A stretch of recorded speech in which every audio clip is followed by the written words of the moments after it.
This is Battle 12 of the Gamma track of Ragnar's legendary release event, and the purpose of this video will be to demonstrate the power of the Tyrant Guard's passive. And quite conspicuously, I don't have the Tyrant Guard on my team. And the reason for this is because I have already beaten this level with this exact team, the exception being that when I used the team before, I had the Tyrant Guard in place of Ragnar.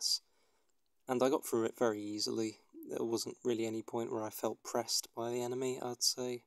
I don't think Rockbone had to revive anyone, and generally it was smooth sailing. Now, I'm going to attempt to recreate that scenario, but without the Tyrant Guard's passive. So the closest I can really get to it is using Ravas, and she provides the big target bonus. She obviously has different active ability.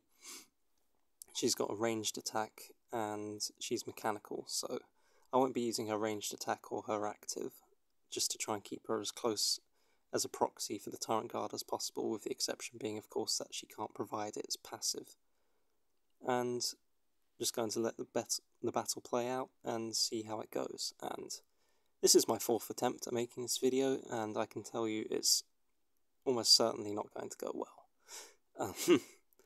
And I'm probably going to have to rely on some miraculous saves by Rockbone to win this. So without further ado, I'm going to get into it, and I'll continue talking just while I'm playing through. Now, this isn't going to be the most interesting video ever. I'll just say that now. Again, this is mostly just for the purposes of demonstration, and to prove a point about the power of the Tyrant Guard's passive, because in my legendary release event guide I've really just gone on and on and on about how great it is, so hopefully I can provide sort of a visceral example here of just how good it is. So everyone's kind of mostly in position. Hopefully I'll get them into their correct positions in the next turn. There's no hopefully about it, I will. And then it'll be sort of apples to apples-ish comparison from that point. Maladus obviously just took quite a licking there. I wouldn't want to lick him actually, but yeah, so everyone's in the right place.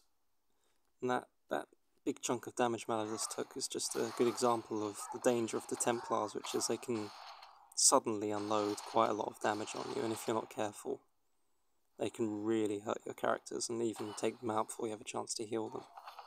So it's sometimes can be good to kind of work your way through them slowly, and don't let too many of them kind of get in range of you and use their actives on you at once, because that can cause a big damage spike, which then leads to character deaths.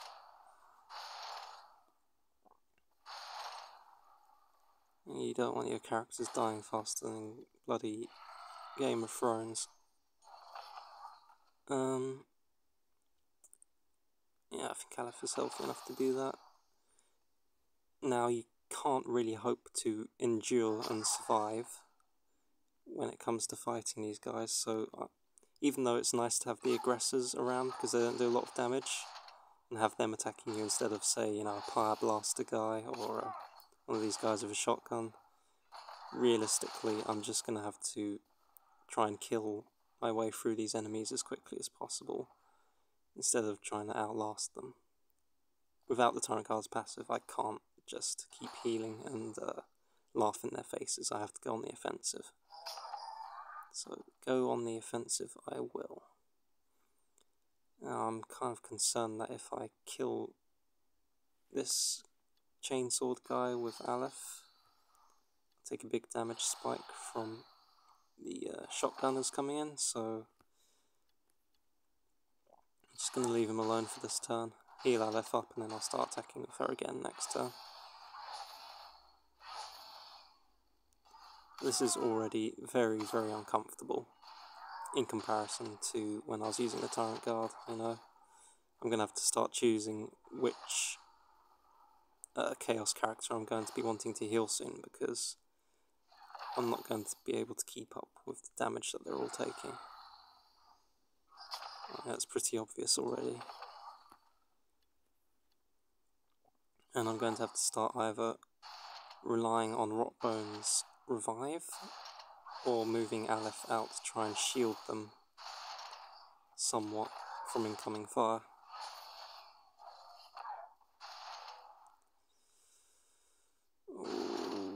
Now is a good time to use Rotbone's active, and I don't think I even used Rotbone's active when I beat this battle with the Tyrant Guard. I think I made a point of not using it, but I may be misremembering that. If I didn't, again, this is already showing just how much worse this is going for me.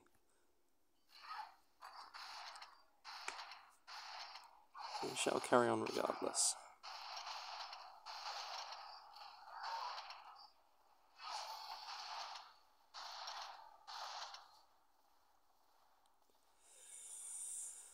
I have a horrible feeling that Rotbone will die if I don't heal him up, but Maladus is definitely going to die if I heal him.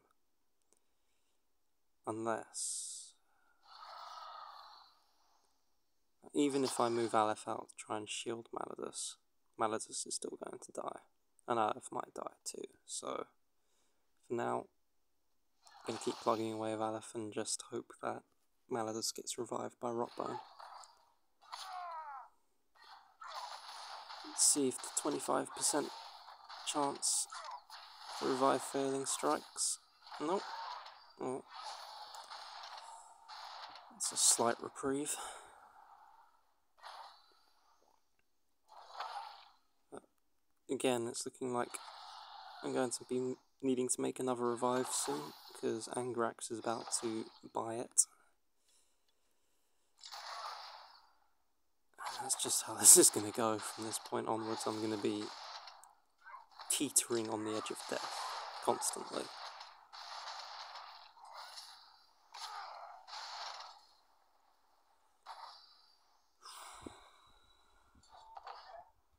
Okay, Rotbone needs a heal. This guy needs to go to hell. Aleph needs to please not die. Yeah. Oh god.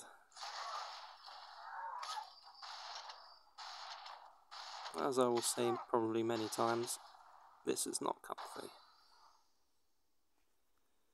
I want to just heal Angrax or let him die.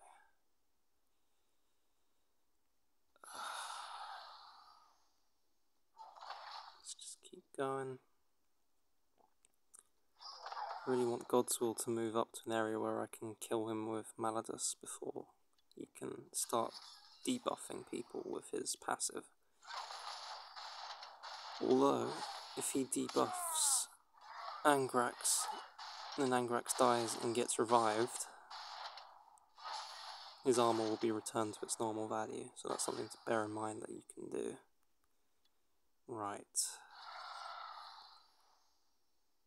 Godswill is now in a position where I can send Maladus down to take him out.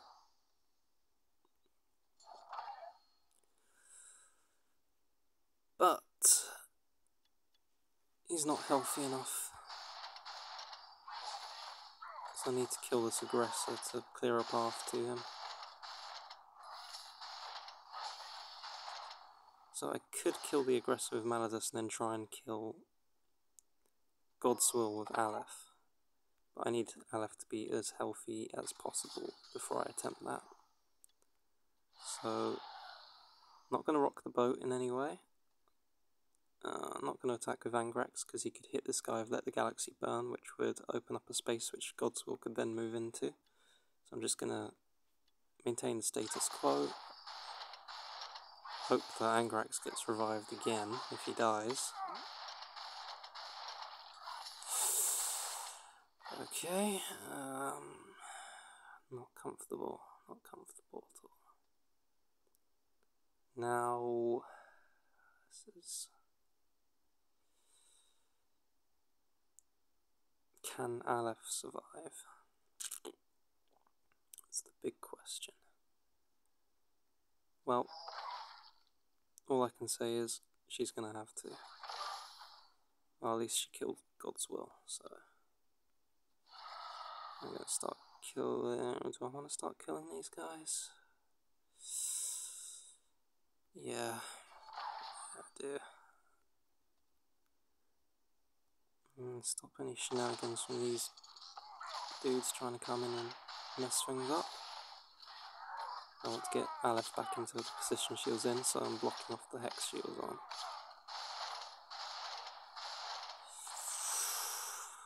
And those Templar actives are a bitch.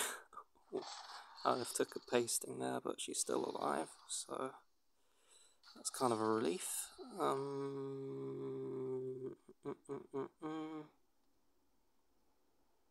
Is it a good time? I think it's time for Thoriad to take a nap.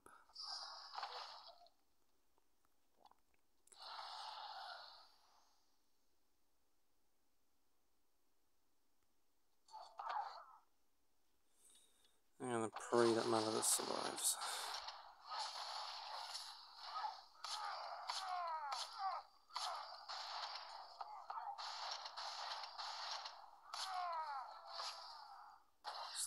Thoriad's buff is really annoying to have to deal with.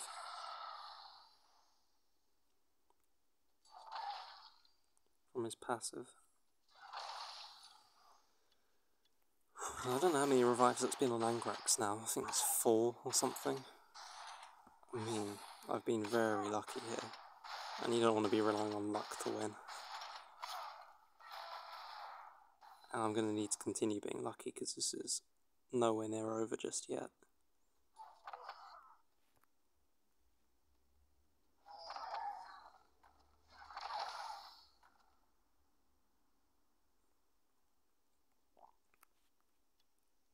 And I mean, what I really want to do is move Revas out to this hex, but that wouldn't really be in keeping with what I'd be doing with the Tyrant Guard, which is keeping it still. So just keep him still.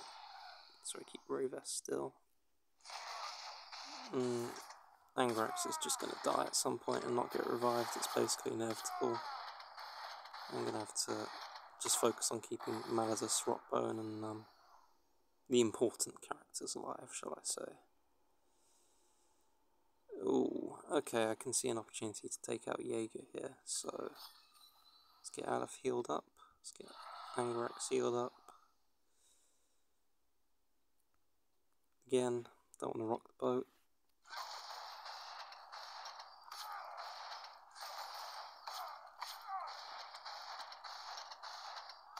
How much health does Jaeger have? I think my Aleph can, my Aleph will be dealing 4 hits only because of his parry trait. She'll be on high ground, he's got 2,600 health, she's dealing basically 1,000 damage, so she'll be doing 4,000 damage, minus, yeah, she's going to be close, minus the armor. But, and she's suppressed as well, jeez, I forgot. Well, yeah, about as well as expected. Right, at this point I think I would do this with the Tyrant Guard, because I can't afford to have Aleph die. Well, she might anyway. Speaking of dying, Malithus not having a good time. No one's having a good time, really. Right,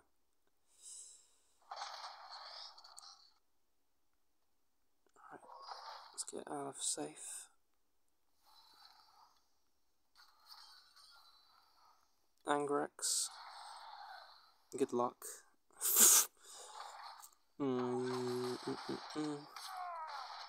I mean, I think I might make it, but this is going to be really hairy. Can't believe neither of Melodus or Ingrax died there. Wonder if I should be focusing on Helbrecht. I think I might be okay to send Aleph out at this point. Just a little sortie into enemy territory. And again, take a bit of heat off of the Death Guard boys.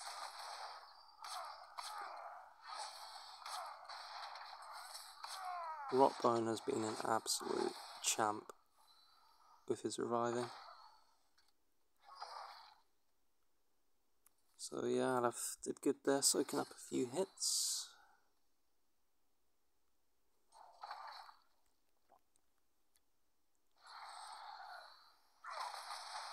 I didn't mean to heal Rotbone there, that was a mistap, but... okay. Well, Melodus is still alive, thankfully, despite my best efforts. Oh, that was... Thank you, Melodus, I'm sorry. I should never have let you be hurt like that. You're a good boy.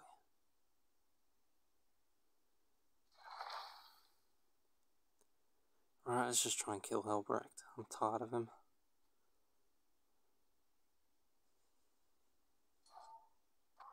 A strange lag all of a sudden. Again, I'll just be trying to keep Ravas sitting still.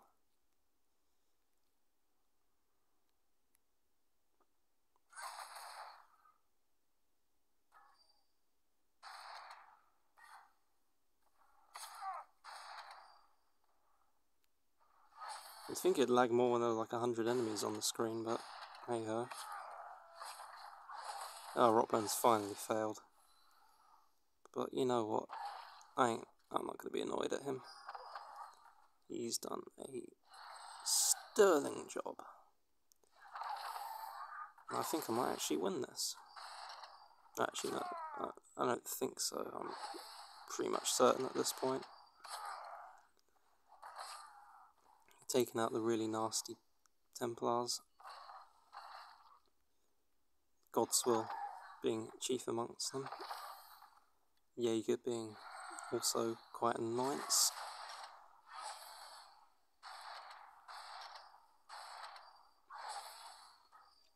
The thing about Jaeger though is because I've got a couple of healers, if one of your characters gets taunted, as long as you can heal them, that will remove the taunt. So you just have to make sure your healer doesn't get taunted by him, and then you can remove it.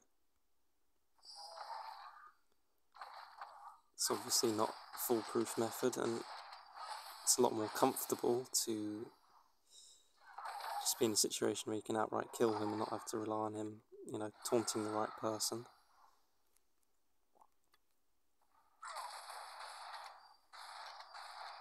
Yep. I think I need to be too careful at this point, because these guys are done for. But that was quite the fight. I definitely wasn't expecting to win this, and as I said, I've tried this I think 3 times already, and all of the other times I failed, so yeah. This is by the skin of my teeth and a lot of Rotbone revives. And I think I will, in the description of this video, I will link to my replay where I did this battle the same way, just using the Tyrant Guard, and it will be quite obvious the difference between the 2 battles, but for now I will shut up.